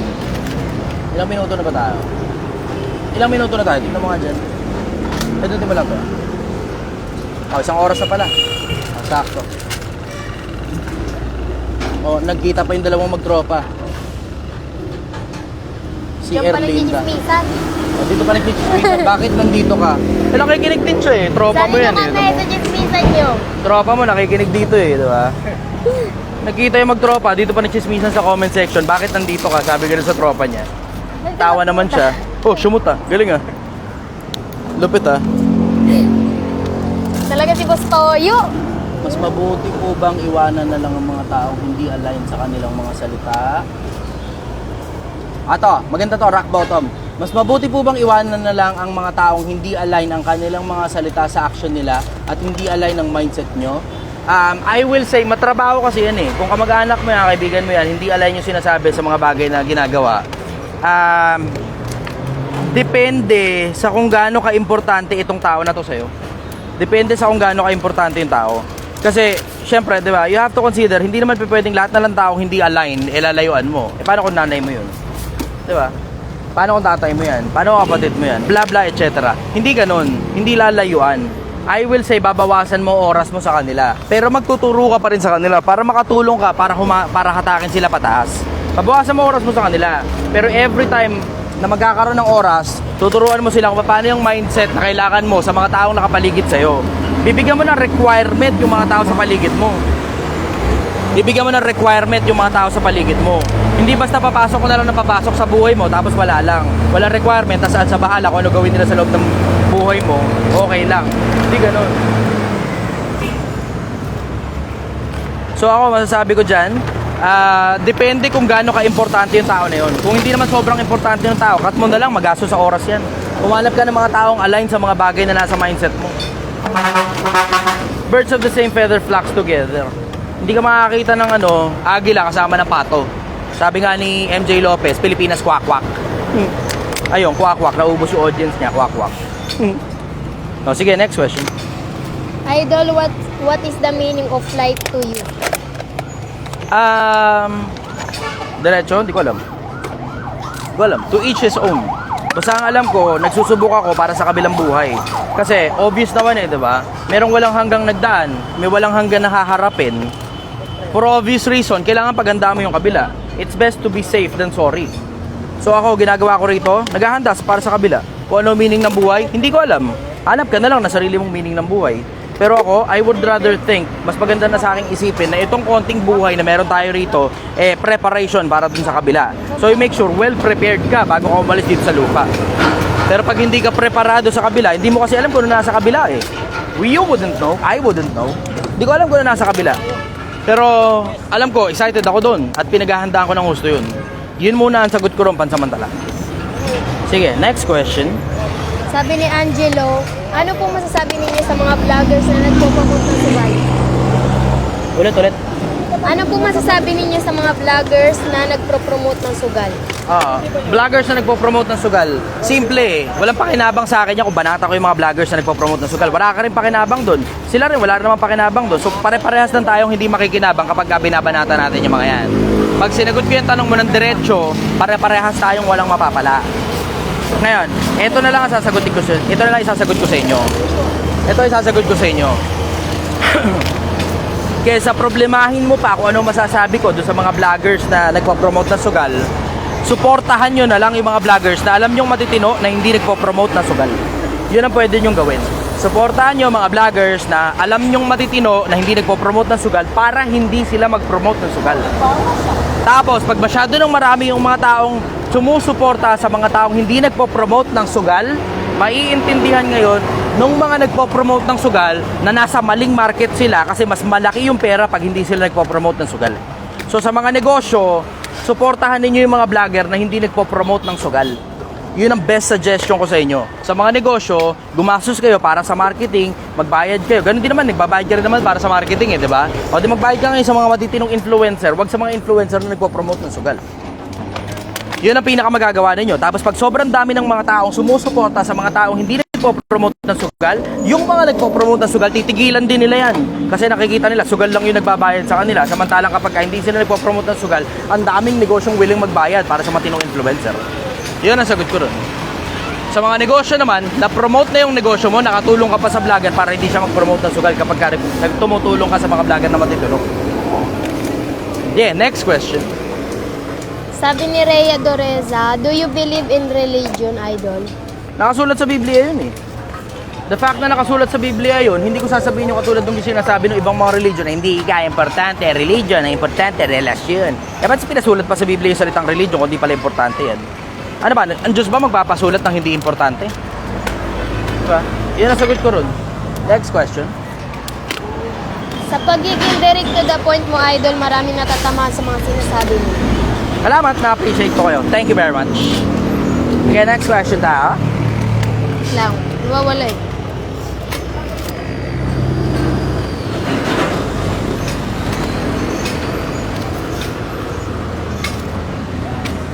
Mas maput... Ay, nabasa na pala. Basa ka na kahit na ano, kaysa mag-scroll ka pa. Basa ka na kahit na ano, kaysa mag-scroll ka pa. Hindi. Idol, are you into politics someday? Hindi ako interesado sa politika. Straight, hindi ako interesado sa politika. Sarap-sarap ng personal na buhay ko eh. Yung nga lang pagbabari ito, takina, ang laking ano na, ang laking adjustment na sa akin eh. Akala mo ba gusto ko to? Ang gusto ko makatulong. Pero ito kasi isa sa mga pinakamalalaking paraan para makatulong ako sa inyo Pilipinas. Ang gusto ko makatulong. Pero sana hindi sa ganitong paraan. Pero wala namang masyadong maraming choice para matulungan mo yung mga nasa ilalim eh, 'di ba? Para matulungan mo yung mga nasa ilalim, kailangan ipakita mo sa kanila mano-mano kung paano yung proseso ng pagyaman. Mano-mano. Kasi mas madaling matuto ang mga tao kapag mano-mano, step by step papakita sa kanila. Eh kaysa, 'di ba? Aral-aral lang, turo-turo lang. Katulad ng ginagawa ng mga ibang influencer na puta, puro pabayad. Walang konting kibot na hindi pabayad. Kaysa pabayad ng pabayad, depende. Papakita ko na lang sa inyo mano-mano. As in, mano-mano, literal. Ako mismo gagawa. Susundan mo na lang yung pattern. Kaya na suggestion ko sa inyo, sundan nyo na. Pilipinas, sumabay ka na. Pilipinas. Okay, next question. Boss, idol, masama ba ang tato? Nag-umpisa na kasi ako magtato. Malakas kasi ang kitaan sa pagtatato at ngayon medyo kumikita na ako. Okay lang ba ang magtato? Ay, ituloy ko pa po ba? Isa po akong barbero at sideline ko lang po ang pagtatato. Sana masagot. Nakasulat sa Levitico yan eh. Huwag ninyong kukudlatan ng inyong laman dahil sa namatay. Huwag mong lilimbagan ng anumang tanda. Nakasulat sa Levitico yan, brother. So, ngayon, magalit ka sa akin kung magagalit ka sa akin, bala ka. Pero ang nakasulat doon, ako ang Panginoon. May pirma ng Diyos yung pagkakasulat na yun na huwag magpapalimbag ng kahit na anong tanda sa katawan. May pirma ng Diyos yun. Ako ang Panginoon, nakasulat mismo yun. Huwag niyong lilimbagan ang inyong katawan ng anumang tanda. Ako ang Panginoon. Nasa Levitico yan, nakasulat sa Biblia yan. So ngayon, bala ka, magagalit ka sa akin, sa mamaloob mo, basta pinagtapatan kita. Sinabi ko sa iyo yung totoo. Kung magalit ka sa akin, bahala ka na, choice mo na yan. Ganun kasimple yun. Basta sinabi ko na sa iyo yung totoo, dahil ligtas ko na kaluluwa ko. Kung ikaw naman hindi susunod, that's your choice. Lahat naman tayo may kanya-kanyang choices eh, di ba? May mga taong gusto sumunod sa Diyos, may mga taong ayaw sumunod sa Diyos. Choice mo na yan. Pero kung ako babanat at ako magtatato, alam ko malaki kita sa pagtatato. Pero tignan mo, influencer ako, malaki rin naman ang kita sa pagpopromote ng sugal eh. Ang ino-offer sa akin, 1 million pesos isang buwan eh. 1 million piso isang buwan. Pero tignan mo, hindi ako nagpo-promote ng sugal. Nakita mo? Sigurado naman ako sa'yo, tangina. Mas malaki naman siguro yung kikitain ko sa pagpo-promote ng sugal kaysa sa pagtatato, di ba? Yung pagtatato mo, wala, barya-barya yan kumpara doon sa ino-offer sa akin para mag-promote ng sugal. Pero tignan mo, di ko kinakana. Pwede mo sabihin, di, mayaman ka naman eh. Ay, ano ngayon ang assurance mo na kahit na pagka mahirap ako, hindi ko tatanggapin yan? Di ba? Anong assurance mo? Sa akin, simple lang naman ang konsepto eh, di ba? Kung gusto mo sumunod sa Diyos, ayan, dilatag ko na sa'yo. Kung ayaw mo sumunod sa Diyos, bala ka, choice mo yan. Everybody has their own free will. Nasa iyo na kung saan mo gagamitin yung free will mo. Choice mo na yun. Hindi sa pinagagalitan kita, sinasabi ko lang sa'yo yung katotohanan. Doon lang tayo sa totoo. Sige, next question. Yung yung pagbabarbero mo, diretso hingi ka lang ng tulong sa Diyos, napapaldo yung pagbabarbero mo eh. Ikaw na mismo magtayo ng sarili mong barbershop, dalawahin mo pa yung branches, tatlohin mo pa yung branches. Ewan ko na lang kung hindi parehas yun ang pagtatato na ikaw mismo mano-mano nagtatato sa mga tao. Alam mo, pwede nga eh, yung art ng yung art ng pagdodrawing sa gamit yung buhok. Pwede nyo gawin yun eh. Yung parang tattoo din yun, pero buhok yung gamit. Yung dinodrawingan yung yung pagkakagupit ng buhok, may pattern, tapos nagmumukhang tattoo sa ulo. Pero pwede mong gawin yun. At least buhok lang yun, tumutubo uli yung pagkatapos. Sige, next question. Dapat bang tumigil muna ng pag-aaral pag nakatapos na ng grade 12? Ulit. Dapat bang tumigil muna ng pag-aaral pag nakapagtapos na ng grade 12? Bakit? Naubos mo? Ay, galing! Pero meron pa dyan ilan master. Mamaya may report ako sa'yo. Benta na lahat. Nabenta na? Meron pa ilan doon. Si nanay na pinato ko. Mamaya may sabihin ako sa'yo. Okay, sige. Ano oras na ba? 11:33. Sige, pwede po na natin siguro tuloy ito hanggang lunchtime. Pwede tuloy hanggang lunchtime. Sige, go. Hanggang lunchtime. Okay, tulungan mo na ako rito. Okay. Eto isa. Banat ulit. Trabaho na. Oh, go. Okay, eto yung kasama ko, ako si Alexis. Bagong vlogger to. Tulungan nyo siya sa journey niya. Nagpapaturo sa akin. O sige, turuan kita kung paano umasenso sa buhay. Tapos mag-vlogger din siya. Yun, papakita niya sa inyo yung journey niya kung paano siya umaasenso sa buhay unti-unti. Nga lang, sa umpisa, alam mo talaga, malulubak ka muna ng malalim. Expected naman na niya yun eh. Dito tayo. Pwede ka rito sa kabila. Sige, go. Next question. Wait lang. Dapat... sabay... Boss, ano masasabi niyo sa mga Pinoy dito na nag-aaral sa ibang bansa? Wala, di mag-aaral sila sa ibang bansa kung ano gusto trip nila, kung saan nila trip. Prerogative nila na mag-aaral sa ibang bansa. Pero para pakinabang ang lahat, sana pag nag-aaral kayo sa kung saan mang iba pang lugar, sana magserbisyo rin kayo dito sa Pilipinas. Para makatulong din kayo sa iba pang mga Pilipino. Di ba? Isipin mo yung konsepto na kung halimbawa ikaw nakapag-aaral sa ibang bansa, magtuturo ka ngayon sa 2 o 3 tao ng mga bagay na natutunan mo sa ibang bansa. O di malaking pakinabang ngayon yun. Tapos yung 2 o 3 taong naturuan mo, magtuturo din sa 2 o 3 tao pa. E di palaki ng palaki, parami ng parami. Yung mga bagay, yung mga taong natututo. Even better. Even better. Kapag naging influencer ka. O di ngayon, ikaw yung dapat pakinggan. Sabi ko dun ka.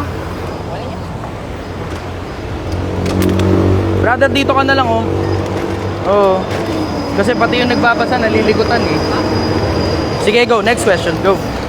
Boss, bakit marami natatamaan sa mga bakit marami natatamaan? Medyo malakas yung malakas yung tunog ng mga sasakyan. Ano yan? Boss, bakit marami natatamaan sa pagsabi niyo ng totoo? Nagsasabi nga ng totoo eh, di ba? Sabi nga nila, truth hurts. Masakit ang katotohanan. Pero wala man akong pakialam eh. Tamaan ka, kung tamaan ka. Kanina may bumabanat sa akin, di ba? Hindi daw ikagagana yan, hindi gagana yan, bla bla bla bla bla, hindi gagana. Hindi pa nagagana at yung sa'yo palang gagana, putangin na ka, ba't hindi ikaw ngayon na maglabas ng mukha mo sa social media?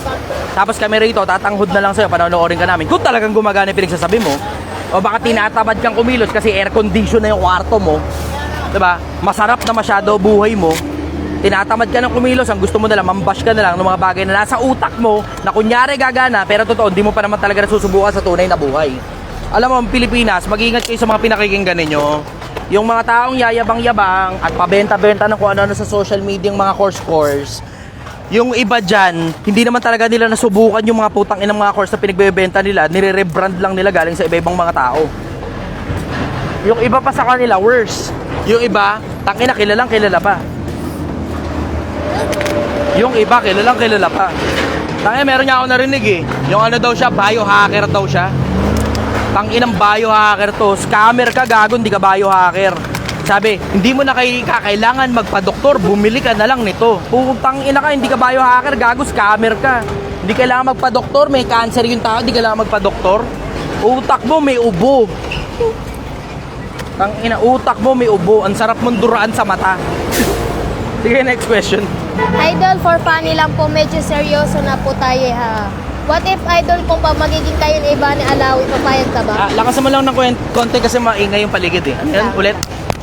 Idol, for funny lang po, medyo seryoso na po tayo ha. What if idol kung magiging kayo ni Iba ni Alawi, papayag ka ba? Magiging ano? Magiging kayo daw ni Iba ni Alawi. hindi. May kasintahan ako eh. Hindi, may kasintahan ako eh. No?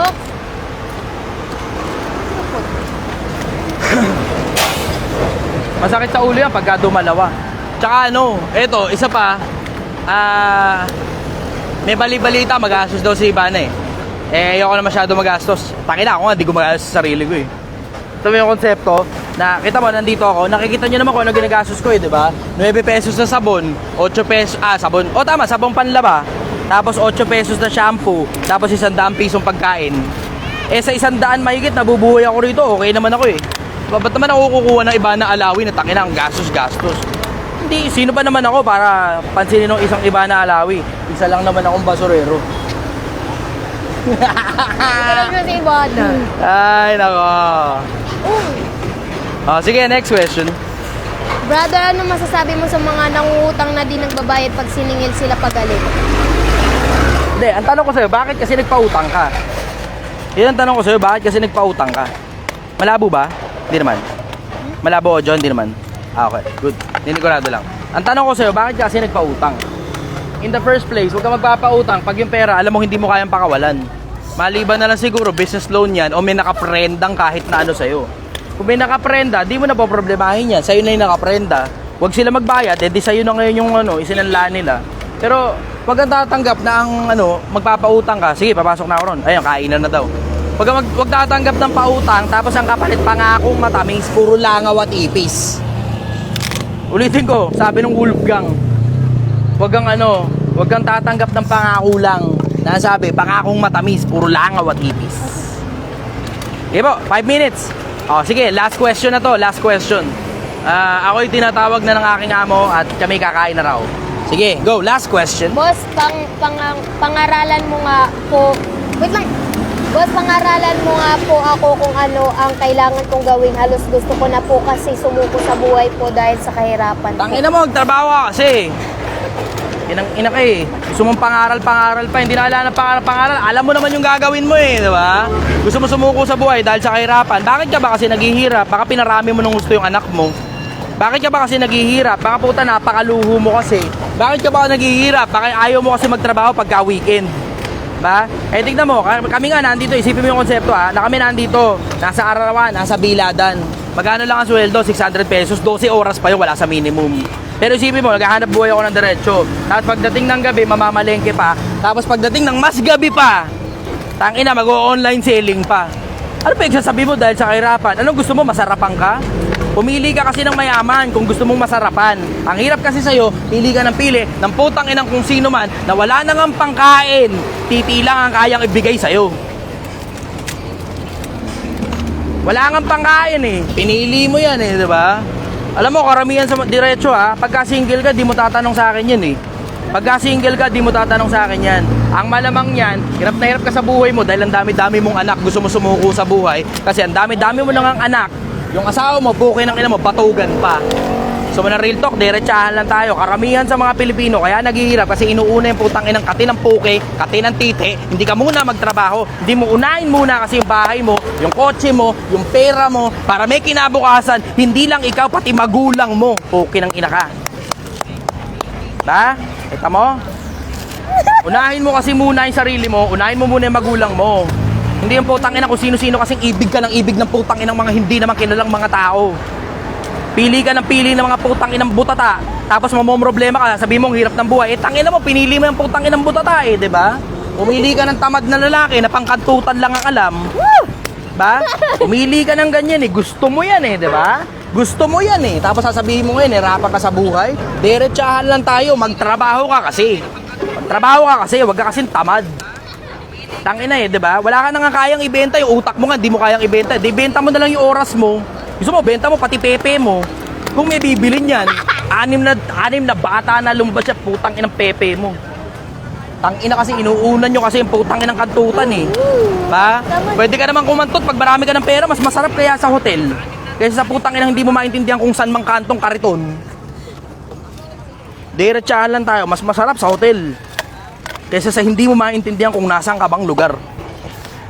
Tangina, alam mo na nga eh, shit yung buhay mo nung umpisa pa lang. Kumuha ka pa na batong ipapalo mo sa ulo mo.